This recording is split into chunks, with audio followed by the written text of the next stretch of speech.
Hello everyone. आज के इस वीडियो में हम कवर करने वाले क्वेश्चन नंबर 7 आपके एनालिसिस ऑफ फाइनेंशियल स्टेटमेंट इस चैप्टर में। क्वेश्चन नंबर 7 में आपको कॉमन साइज बैलेंस शीट बनाने बोला गया है। ठीक है, following is the balance sheet of Sakshi traders for the year ended 31 March 2017 and 31 March 2018।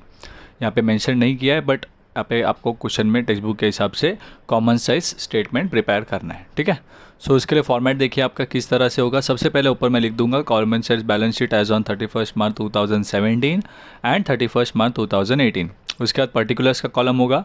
ध्यान से देखिएगा अभी कि कंपैरेटिव और कॉमन साइज में फ़र्क क्या है। कंपैरेटिव में हम 2 ईयर्स के अमाउंट बनाते थे, फिर चेंज और परसेंटेज चेंज। कॉमन साइज में क्या होगा, ईयर का अमाउंट लिखना है आपको, फिर उसका परसेंटेज कैलकुलेट करेंगे। वैसे ही सेकेंड ईयर और फिर उसका परसेंटेज। ठीक है, तो पहले तो आपको ये फॉर्मेट में जो डिफरेंस है वो आपको समझना है।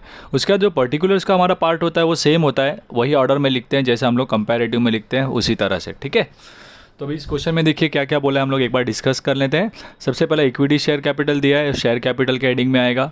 प्रेफरेंस शेयर्स शेयर कैपिटल के हेडिंग में आएगा। रिजर्व्स एंड सरप्लस आपका हेडिंग ही है किसके अंदर, ओनर फंड में। ठीक है, सिक्योर्ड लोन बोरोड फंड में आएगा, अनसिक्योर्ड लोन बोरोड फंड में आएगा। करंट लायबिलिटी वर्किंग कैपिटल के लिए आएगा। फिक्स्ड एसेट्स आपके एप्लीकेशन ऑफ फंड का हेडिंग है ये, ठीक है ना। इन्वेस्टमेंट सेकंड हेडिंग है। करंट एसेट्स वर्किंग कैपिटल के अंडर आएगा, राइट। तो ये सभी आइटम्स डिस्कस हो गए हमारे। अब हम लोग क्या करते हैं, शुरू करते हैं। सबसे पहला साइड है हमारा सोर्सेस ऑफ फंड। इसमें सबसे पहला मेरा क्या आएगा, सोर्सेस ऑफ फंड के अंदर पहला क्या आता है, ओनर्स फंड। और ओनर्स फंड के अंदर शेयर कैपिटल के अंदर यहाँ पे 2 शेयर कैपिटल दिए, इक्विटी शेयर प्रेफरेंस शेयर्स। तो पहले मैं लिखता हूँ इक्विटी शेयर। फर्स्ट ईयर का 80,000 है, सेकेंड ईयर का भी 80,000 है। परसेंटेज हम बाद में कैलकुलेट करेंगे, पहले मैं आपको अमाउंट्स प्लेस करके बता देता हूँ। फिर प्रेफरेंस शेयर कैपिटल लेना है आपको, फर्स्ट ईयर का 20, सेकेंड का भी 20। ठीक है, फिर ओनर्स फंड के बाद ओनर्स फंड के अंदर एक शेयर कैपिटल आ गया। अब रिजर्व्स एंड सरप्लस लेना है, तो 20 और 24 दिया है, तो रिजर्व्स एंड सरप्लस 20,000 24,000।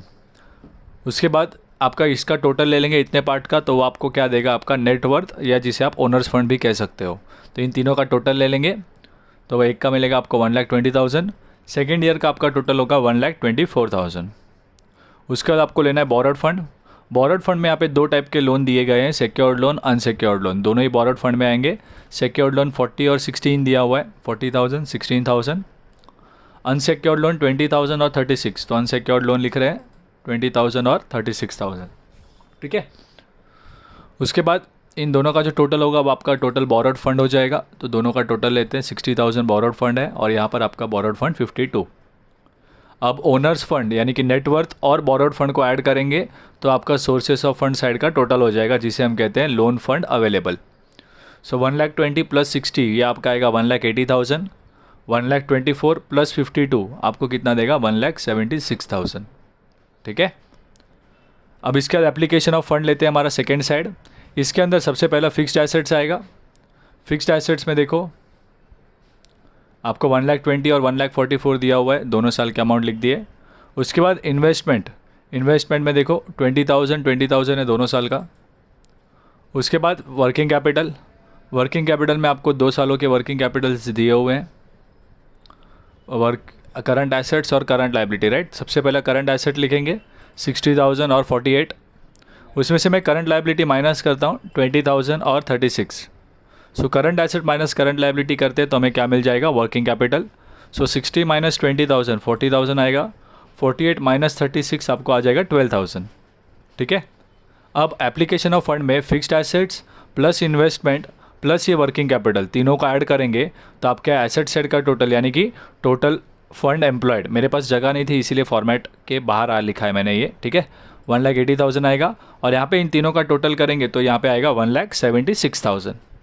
तो यहाँ तक हमने खाली प्लेसमेंट किया है, पोस्टिंग किया है, कोई यहाँ तक चेंज नहीं हुआ।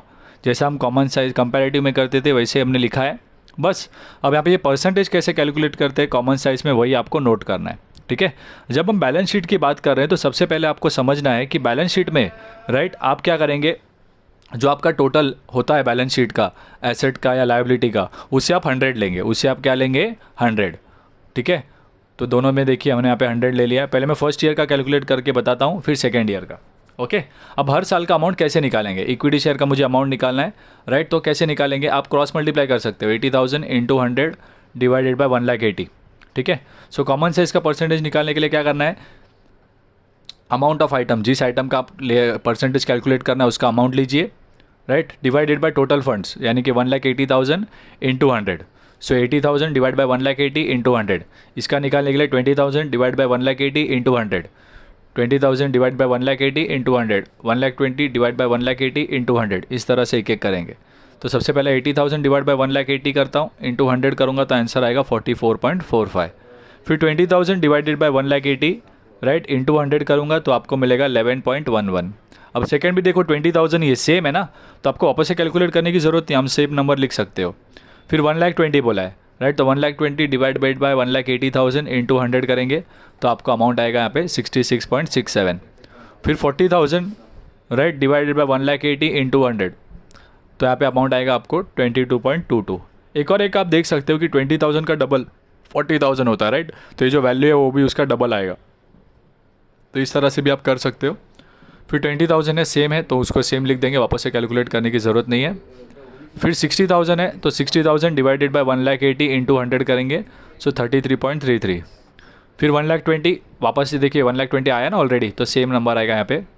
20,000 हो गया ऑलरेडी, सेम आएगा 11.11।